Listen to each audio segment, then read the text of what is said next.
cuatro estudios ya son los que nos confirman, ¿verdad?, la naturaleza de una hipoacusia y además nos orientan acerca del origen, ¿verdad?, de cuál es la enfermedad de base, cuál es el diagnóstico. A veces no todo termina ahí, a veces hay que apoyarnos con estudios de imagen. Y como les había dicho, el oído prácticamente el único estudio de imagen, bueno, los dos únicos que nos sirven es la tomografía y la resonancia magnética. Una radiografía, tomen sus asientos, chicos. Una radiografía simple no nos sirve para ver oído. ¿Por qué? Porque el oído, el hueso temporal, que está en el hueso temporal, o que es el hueso temporal, es pues una estructura ósea, ¿verdad? Entonces, una radio, y está metido en el cráneo, ¿verdad? Y el tercio medio del cráneo, fosa craneal media. Entonces, pues una radiografía simple se empalma todo, ¿verdad? Por más proyecciones que queramos hacer, pues no logramos a veces ver el detalle. A veces lo único que vemos pues es una opacidad de las celdillas mastoideas y pues ahí podemos inferir que hay alguna otitis media, pero pues no nos da mucho mayor información. Entonces por eso siempre es súper necesaria la tomografía. Idealmente siempre debe de haber cortes axiales, cortes coronales y cortes sagitales, ¿verdad? Entonces, a mí ya no digamos, ustedes ya no van a interpretar una tomografía de oído, eso es 100% de especialidad, pero bueno, si en algún momento llegaran a verla, necesitaran interpretar, pues recordar que siempre las celdillas mastoideas deben de verse neumatizadas, ¿verdad?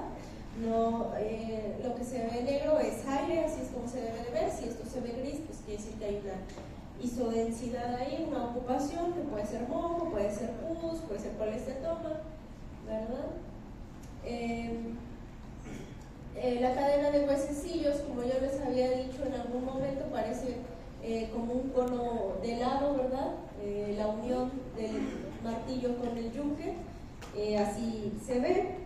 Esto sería la caja timpánica, esto sería el aditus adatum o la comunicación de la caja timpánica con la mastoides, y el antromastoideo siempre es la celdilla más grande de las mastoides. Canal semicircular lateral, conducto auditivo interno, ¿verdad? Ganglio geniculado y la porción del facial que queda intratimpánica dentro del oído medio.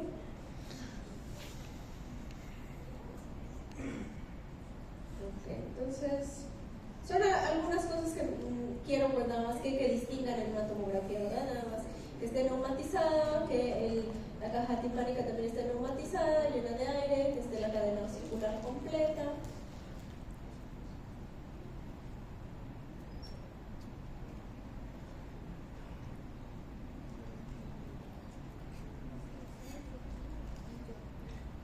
Cóclea, ¿verdad? Así se ve. Vuelta basal, una vuelta, dos vueltas y media.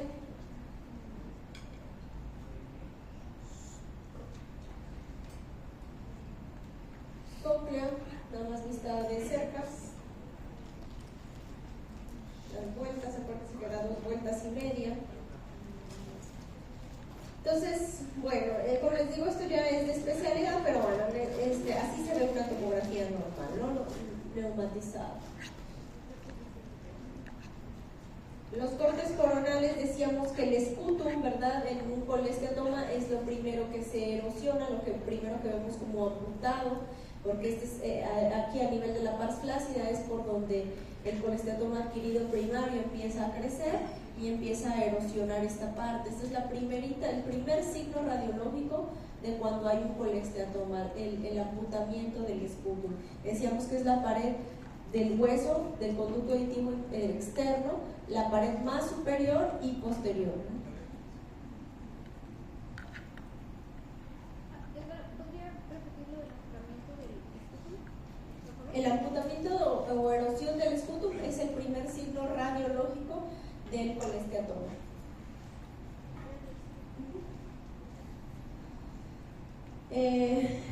El corte coronal pues también nos sirve para ver a veces cambiándole ahí la ventana, las densidades, podemos ver bien la membrana timpánica, ¿verdad? El mango del martillo, ya como se continúa hacia el epitímpano, la cadena osicular, ¿verdad?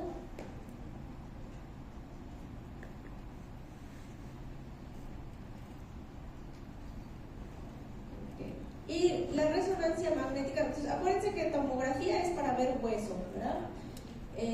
Aquí tomografía, aunque le pongan en densidad tejidos blandos, no nos sirve para ver oído, para eso es la resonancia.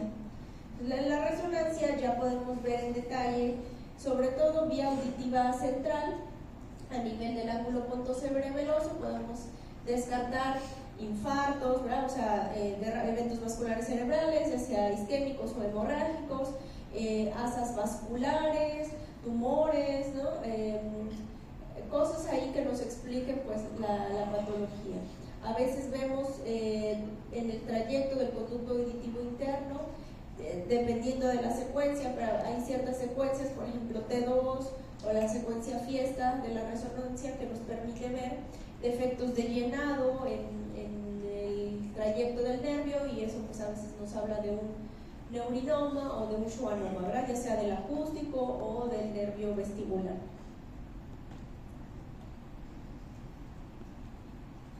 Así se vería, como acuérdense que el contenido del laberinto, tanto anterior como posterior, pues es líquido, ¿verdad? La endolinfa, ampañados de endolinfa, entonces por eso en la resonancia T2, en la secuencia T2 de resonancia, por eso se ven brillantes, ¿no? Así podemos ver bien las estructuras, canales semicirculares posteriores y copia, ¿verdad? Laberinto anterior. Ok, entonces vamos a pasar con casos de sordera, casos de hipoacusias. ¿Quién quiere leer esta? Femenino de 31 años que acude a consulta con usted médico general por amanecer el día de hoy. El día de hoy con plenitud óptica derecha, acompañada de acúfeno derecho intenso de tono agudo, no pulsátil. Además se ha sentido levemente desequilibrada. Entonces va a la consulta de similares porque hoy amaneció con el oído tapado, con plenitud óptica, no escucha de ese lado, y además escucha, lo que sí percibe es un zumbido intenso, agudo, que no le pulsa, pero está todo el tiempo ahí, desde que amaneció, y se despertó desequilibrada. ¿Algo que quieran preguntar, algo que quieran saber antes de revisarla? ¿Hace cuánto empezó? Hoy así amaneció. Hoy, por ejemplo, son las 6 de la tarde y hoy amaneció así. Hasta las 6 pudo ir a consultar, a pasar a la farmacia, a preguntar a ver si había un médico, y los encontró a ustedes. Sano, no tiene enfermedades conocidas, trabaja en una fábrica de Aptiv creo que es de ensamble de cosas para carros o algo así. Es obrera, hace 2 años.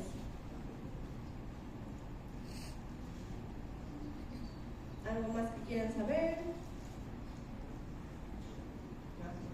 ¿Qué hace en la fábrica? Trabaja en una banda y tiene que apretar unas bombas. Tiene que revisar que estén bien apretadas, bien cerradas. Trabaja parada en una bomba, en una banda donde están pasando esas bombas, y tiene que revisarlas. ¿Está presentando algo así? No hay dolor, no hay secreción, no hay otorrea. Curiosidad. Hay las máquinas tienen ruido fuerte. Muy ruidosa, sí, pero no usa protección auditiva. Dice que a veces hay mucho ruido, no siempre, pero no usa protección auditiva.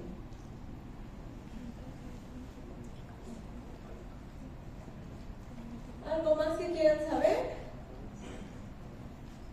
¿Ya la revisamos? ¿Sí? Bueno, entonces la revisan y el oído derecho se ve así. ¿Qué piensan? Fotoesclerosis. ¿Quién dice normal? Levante la mano, ¿quién dice normal? Pero déjela arriba, no nada más. Bien arriba, ¿quién dice normal? ¿Quién dice normal? A ver, tú la de lentes que no levantaste la mano, ¿qué piensas? ¿Por qué dices que no está normal? Sí, cualquiera de las dos. Las dos tienen lentes y las dos, ninguna de las dos levantó la mano. Si no está normal, ¿qué piensan?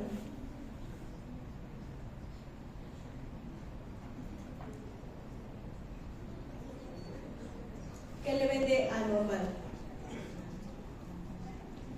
La parte de arriba están muy marcados. Para ti está muy marcado, muy retraído. Ok. Bueno. ¿Otra opinión diferente de por qué es anormal? Los que dejaron la mano abajo, ¿verdad? Abombamiento, ¿te parece?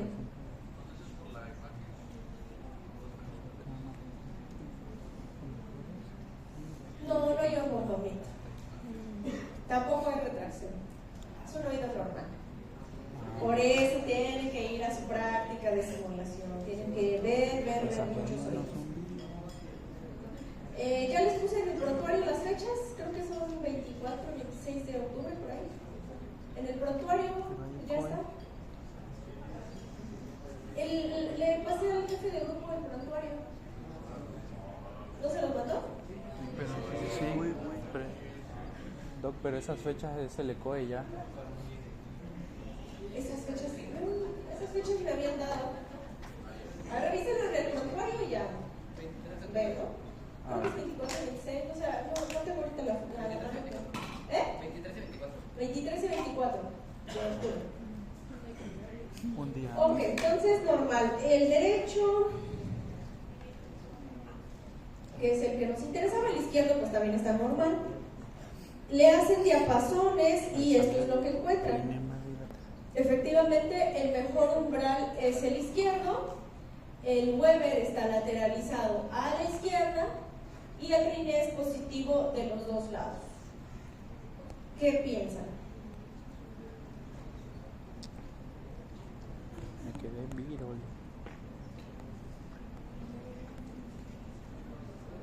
El que ella dice que no escucha, el que trae tapado es el derecho. Lo revisaron y está normal. O sea, no hay una evidencia de por qué este está tapado. Entonces deciden hacerle los diapasones y eso es lo que obtienen. A lo mejor es un traumatismo. ¿Qué piensan? ¿Quién dice yo? Traumatismo. No sé. Ajá. Bueno, o sea, lo que yo pienso, sí, lo poquito que sé, es que, o sea... Ahí humildemente. Ajá. Humildemente, o sea, la exploración nos dice que al menos oído externo, oído medio, porque pudimos ver la membrana timpánica, está todo normal.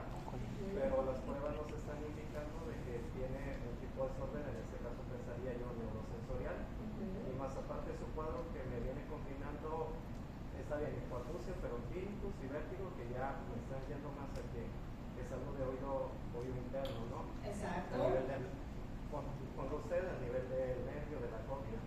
Okay. Pero me llama la atención de que tiene esas tres características: tinnitus, hipoacusia y vértigo, que según yo, o sea, lo que había estudiado es como un indicativo de enfermedad de anemia. Ok, muy bien, muy bien. Bueno, vamos a hacer ciertas puntuaciones. La paciente efectivamente tiene sordera, tiene plenitud óptica, pero fue súbita. Acuérdate que fue hoy, hace unas horas. O sea, ayer andaba todo bien y hoy amaneció así. Eso es importante, ¿no? El tiempo de evolución. Bien.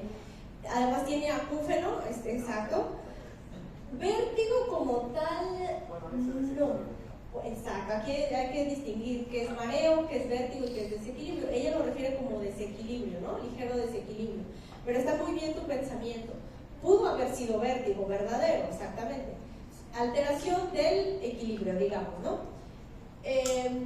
Entonces, efectivamente no hay una causa evidente. Acá aparece oído externo, bien, oído medio, parece que bien. Hacemos diapasones y nos traduce una sordera sensorial. ¿Por qué? Porque el Weber está lateralizando al oído sano, ¿verdad? El izquierdo es el sano. Entonces, bueno, es el que ahorita no le aqueja, ¿no? Ella se queja del derecho. Entonces, exacto, eso es lo que quiero que hagan, ese ejercicio, eso es lo que quiero que digan. Si esto es una sordera sensorial, ¿qué tipo de sordera sensorial es? ¿Por qué ayer estaba como si nada y por qué hoy no está escuchando bien? ¿Qué pasó en el inter, verdad? Es una paciente joven, no tiene enfermedades, pues sí está expuesta al ruido a veces en su fábrica, pero dice que no es constante, no la obligan a usar protecciones auditivas, o sea, tapones de protección. Entonces, ¿qué está pasando? ¿Por qué dejó de escuchar de forma sensorial? ¿Qué le pasó al sensor? En el oído derecho. Y entonces, ahí es donde ustedes, ya teniendo eso, o sea, ya habiendo concluido eso y sabiendo que esto es algo agudo, ¿verdad? Es algo que no pasaba, pues esto es una verdadera urgencia. Esto sí tienen que derivarlo al otorrino para hacer una confirmación, hacer una audiometría para ver si de verdad bajó su umbral auditivo del lado derecho, ¿verdad? Esto se llama hipoacusia súbita idiopática, ¿verdad? O sea, hasta ahorita no tenemos una causa evidente de por qué dejó de escuchar. Entonces, lo que ustedes tienen que hacer sí o sí, en cuanto lo detecten, es mandarlo al otorrino. Y hasta acá lo único que, o sea, lo pudimos detectar con el interrogatorio, con la exploración física y con el diapasón. No necesitaron de otra cosa, ¿verdad? Entonces, ustedes ya tienen esa sospecha. Y ya de ahí le toca al otorrino o al audiólogo derivarlo, hacerle la audiometría, hacer la interpretación y, bueno, empezar el tratamiento lo más pronto posible. Esta sí es una de las muy pocas urgencias reales en otorrino. Prácticamente el otorrino no ve urgencias. Todo puede esperar, todo puede darse tratamiento sintomático hasta que llegue el otorrino, ¿verdad? Pero esta sí es una de las enfermedades en las que si ustedes no las atienden a tiempo o si son negligentes en el tratamiento, los confunden, los empiezan a dar tratamientos que no son y retrasan el tratamiento adecuado, el paciente sí puede disminuir su probabilidad de que recupere audición. ¿Okay? Acuérdense que en esta sordera súbita también es una sordera que generalmente no baja a una sordera leve o superficial, generalmente baja a una sordera severa o profunda. Entonces, recuperarlo de ahí está difícil si ya ha pasado mucho tiempo. El periodo de ventana de tratamiento que tenemos son las primeras 3 semanas. A veces llegan pacientes ya después del mes, de los mes y medio, 2 meses, anduvieron del tingo al tango con varios médicos generales y pues ninguno le brincó este diagnóstico, ¿no? Entonces, si ustedes vieran la audiometría que se alcanzó a hacer en esta paciente, pues hubieran confirmado que en el oído derecho tuvo una baja del umbral, ¿verdad? Hasta una sordera prácticamente profunda. En 80 empieza a considerarse profunda, pero bueno, ya está en severa profunda, ¿no? Aquí, como les había dicho, existe un gap o sí existe una separación entre los corchetes, pero en realidad esto a veces es un defecto de la prueba. Aquí lo que me interesa es que vean que está abajo el umbral, ¿verdad? Si es conductiva, si es mixta, pues bueno, eso ya se verá, porque a veces esta es la forma de presentación de una enfermedad que a lo mejor sí no es puramente sensorial. Puede ser una enfermedad de Meniere, puede ser una autoesclerosis, otras cosas, ¿no? Pero en realidad lo que se nos está presentando es una hipoacusia súbita.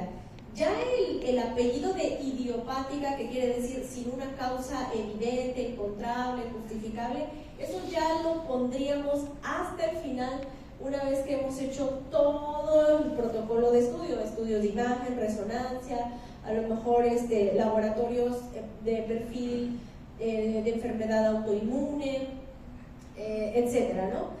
El término de idiopática a veces es de exclusión, o sea, cuando ya hemos descartado muchas cosas, por más que buscamos no encontramos algo, ¿no? Pero de inicio sí es una sordera súbita, ¿no? Entonces, ahora, esto sería diferente si saldría el umbral normal, ¿no? Si saliera el umbral normal, pues ya nos quedamos tranquilos. Pero si sí bajó el umbral, hay que seguir estudiándolo. Y el izquierdo se quedó normal, ¿vean? Aquí le costó un poquito de trabajo en agudos, ¿verdad? Distinguir estas frecuencias, 6.000 y 8.000 Hz, bajó, pero prácticamente lo demás normal. Entonces, miren, aquí le tuvieron que subir hasta 80 decibeles para que entendiera el 80% de las, el 50% de las palabras, y luego cuando le subieron a 90 decibeles, le subieron más el volumen y entendió menos. Entonces aquí también hay un fenómeno de regresión fonémica, ¿verdad? Que nos habla de una lesión retrococlear. Entonces esta sí o sí es obligada a una resonancia magnética para ver qué está pasando ahí. ¿Hasta aquí dudas? Bueno, ya si le pidieran también los demás estudios de timpanometría, reflejos estapediales, la timpanometría sale normal.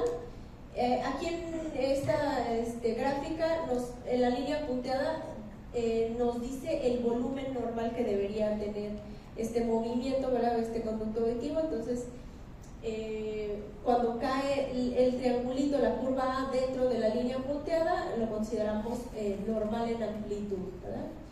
Y cuando coincide con la línea que pasa por la presión cero, también es lo normal, ¿verdad? Lo que decíamos de una curva A. De los dos lados tiene curva A, entonces oído medio no tiene problema, ¿verdad? De ventilación o de movimiento de la cadena, movimiento del tímpano, eso está bien. Y era lo esperado, porque en la exploración no vimos nada, ¿no? El tímpano translúcido, no parecía que hubiera nada detrás. Y los reflejos estapediales, pues aquí están presentes en estas frecuencias 500 y 1000 hasta 95 decibeles. Entonces, todo esto, pues como les decía, va sumando, va haciendo un diagnóstico. Vamos entonces a hablar de hipoacusia. Bueno, rápido, hipoacusia súbita idiopática.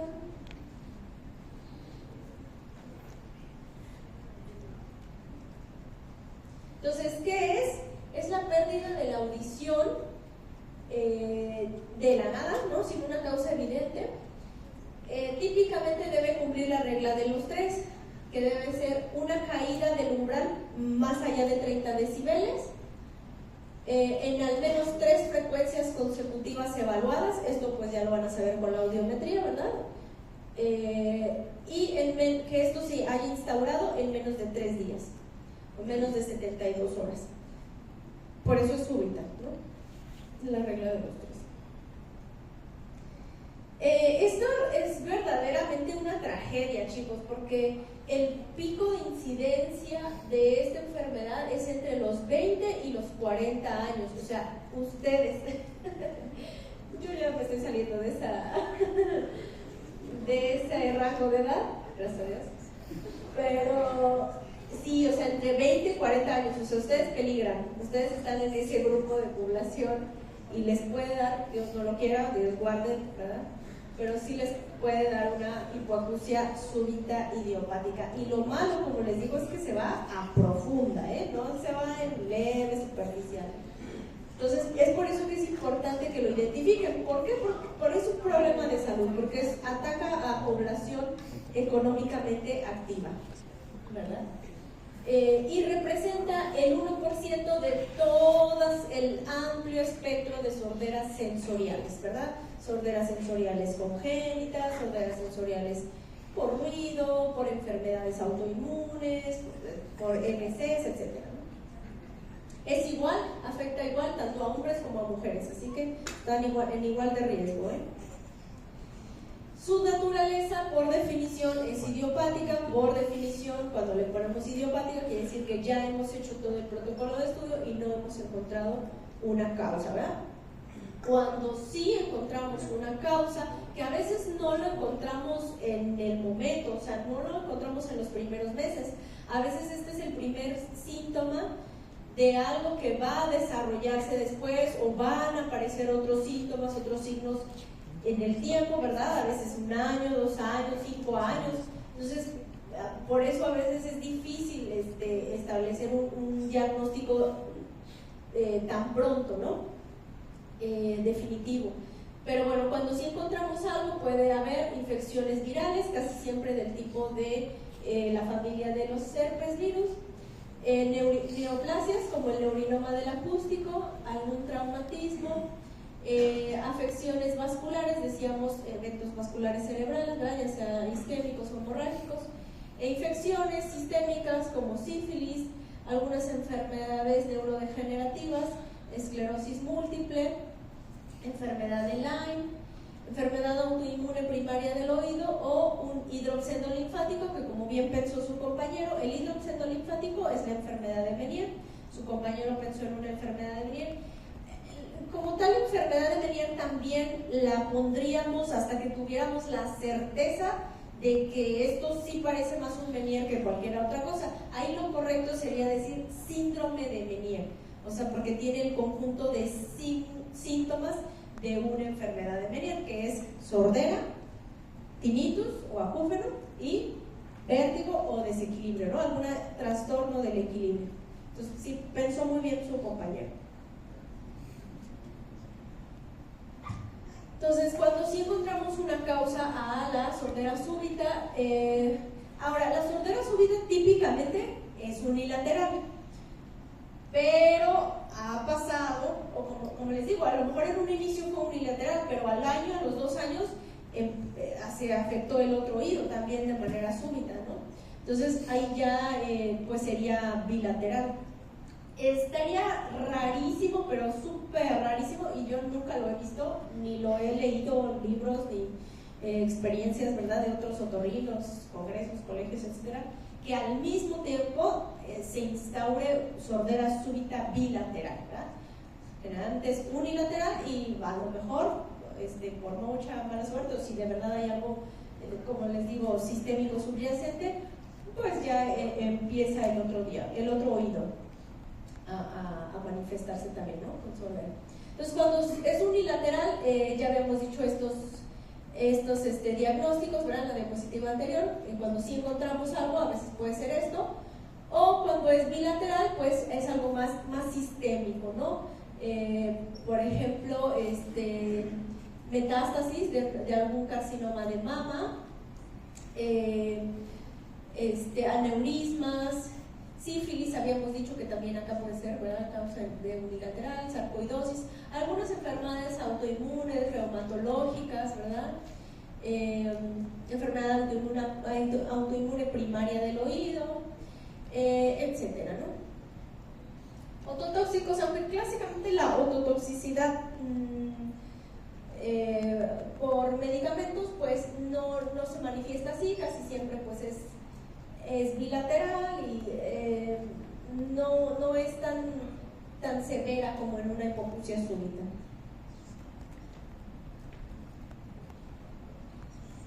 Entonces, no se sabe, por definición no se sabe qué es lo que pasa, qué es lo que hace que el nervio de repente deje de funcionar.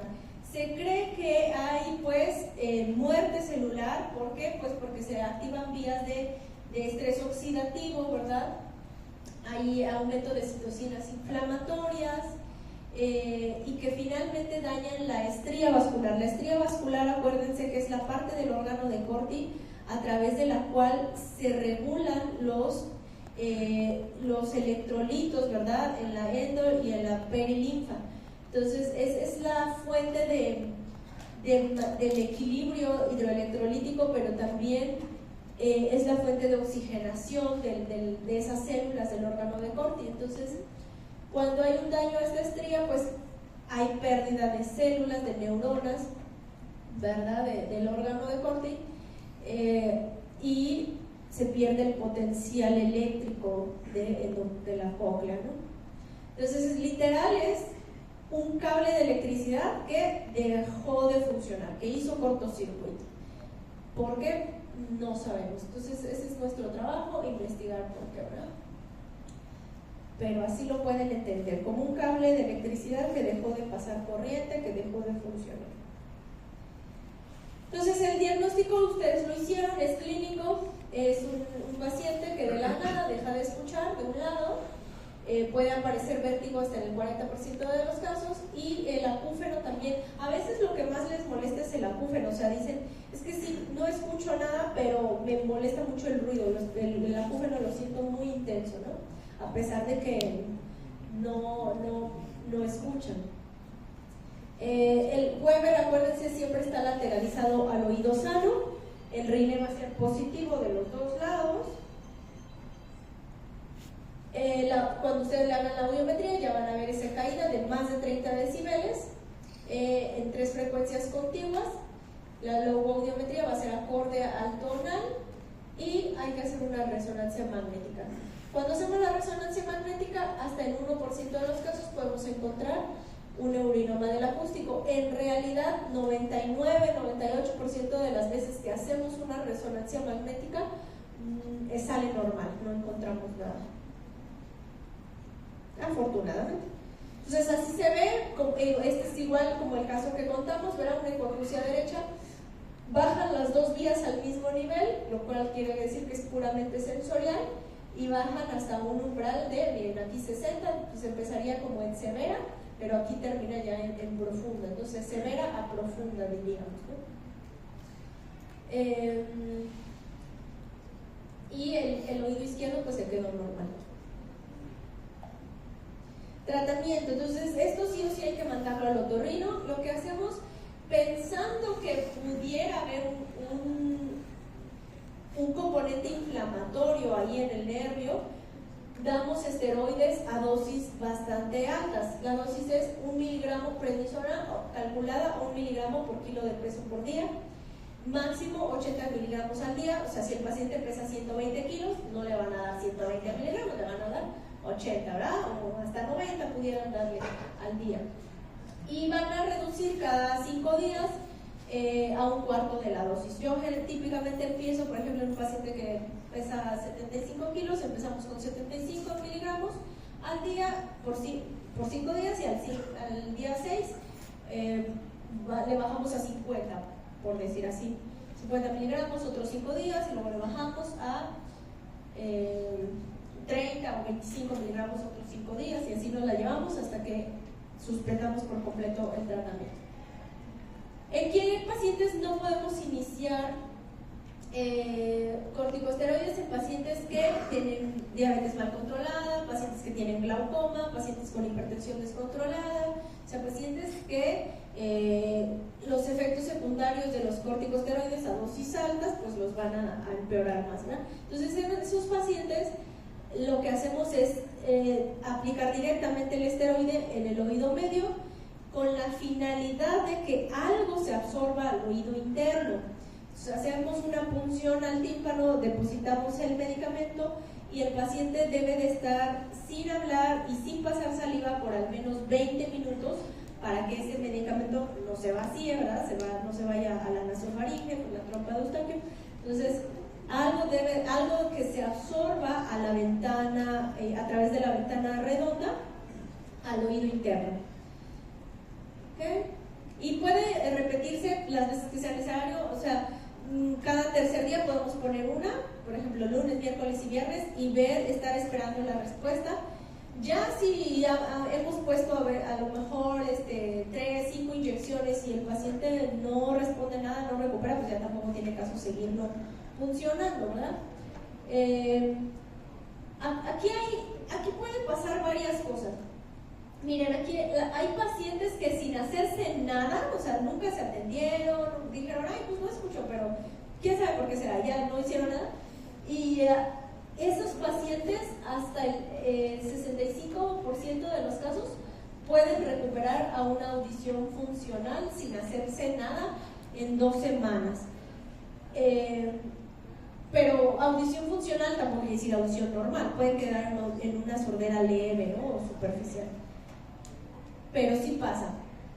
Y también, sin embargo, hay pacientes que se atienden a tiempo, les damos todos los recursos, esteroides, cámara hiperbárica, antioxidantes, lo que gusten y manden, y aún así los pobres no recuperan nada. Entonces, literal se murió su oído. Entonces, ¿de qué depende? La verdad es que no sabemos, lo poco que sabemos es que, o sea, no sabemos quién sí va a responder. A quien le damos todo, no sabemos quién sí va a responder y quién no va a responder. Y también hay los que responden pero no recuperan al 100, se quedan en una sordera leve, ¿no? Pero ¿quiénes tienen peor pronóstico? Niños y adultos mayores de 40 años, pacientes que además se presentaron con vértigo, y pacientes en quienes su hipoacusia se fue hasta profunda.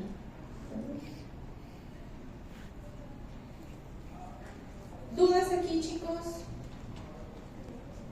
Entonces, como les decía, ¿qué puede pasar? Paciente que llega y le dimos tratamiento y recuperó al 100. Ese es lo ideal, ¿no? Que en las primeras 3 semanas le dimos el tratamiento y recuperó al 100. Pero también puede pasar que llegó a tiempo, le dimos el tratamiento en tiempo y forma y no recuperó al 100. Pero puede ser que le hicimos todo a tiempo correcto y no recuperó nada. Puede ser que no se haya hecho nunca nada y que solito haya recuperado, ¿verdad? Entonces, esos 4 escenarios es lo que puede pasar, pero lo que nosotros, y eso no lo va, o sea, no sabemos de qué depende, de Dios quizá, pero lo que sí podemos controlar es el tiempo en el que nos apresuramos a empezar el tratamiento, ¿ok? Entonces, por eso les digo, derívenlo lo más pronto posible al otorrino. ¿Listo? Nos vemos el miércoles. Vamos el miércoles a ver hipoacusia de autoesclerosis, de presbiacusia, y hacemos un papelito.